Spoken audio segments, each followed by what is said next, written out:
कुरुंदवाड नगरपालिकेच्या सभेत 80 कोटीच्या विकास कामांना मंजुरी. आमदार यड्रावकर यांच्या अभिनंदनाचा ठराव. पाणीपुरवठा, एसटीपी, सांडपाणी व्यवस्थापन प्रकल्पांना एकमताने मंजुरी. कुरुंदवाड नगरपालिकेच्या विशेष सभेत शहराच्या पाणीपुरवठा व सांडपाणी व्यवस्थापनाशी संबंधित सुमारे 80 कोटी रुपयांच्या विविध विकास कामांना एकमताने मंजुरी देण्यात आली. मुख्यमंत्री देवेंद्र फडणवीस, उपमुख्यमंत्री एकनाथ शिंदे व उपमुख्यमंत्री सुनेत्रा अजितराव पवार यांच्या माध्यमातून आमदार राजेंद्र पाटील यड्रावकर यांनी 49 कोटी रुपयांची पाणीपुरवठा योजना तसेच एसटीपी प्लॅनसाठी 31 कोटी रुपयांचा निधी मंजूर करून आणल्याबद्दल सभेत अभिनंदनाचा ठराव करण्यात आला.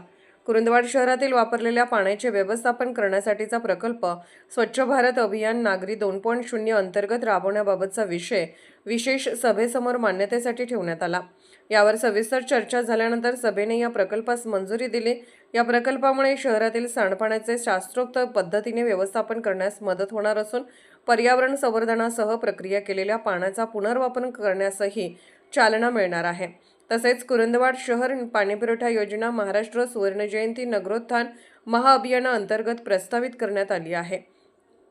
ही योजना जागतिक बँक सहाय्यित महाराष्ट्र नागरी पाणीपुरवठा, सांडपाणी व्यवस्थापन व पुनर्वापर योजनेअंतर्गत सादर करण्याबाबतचा विषय सभेत मांडण्यात आला.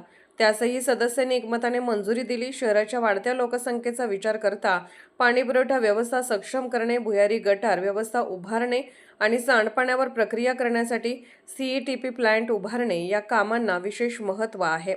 या योजनांमुळे कुरुंदवाड शहरातील नागरी सुविधांमध्ये मोठी सुधारणा होणार आहे. एकूण 80 कोटी रुपयांच्या या विकास कामांना सभेने एकमताने मंजुरी दिल्याने कुरुंदवाडच्या पायाभूत सुविधांच्या विकासाला मोठी चालना मिळणार आहे. या विषयाच्या चर्चेमध्ये नगरसेवक अक्षय आलासे, जवाहर पाटील, तानाजी आलासे, विशाल पाटील, वैभव उगडे, दीपक परीट आदींनी भाग घेतला. या सभेस नगराध्यक्ष मनीषा डांगे, उपनगराध्यक्ष दीपक गायकवाड, मुख्याधिकारी मनोज कुमार देसाई यांच्या सत्ताधारी व विरोधी गटाचे नगरसेवक उपस्थित होते. SK news Kurundwad.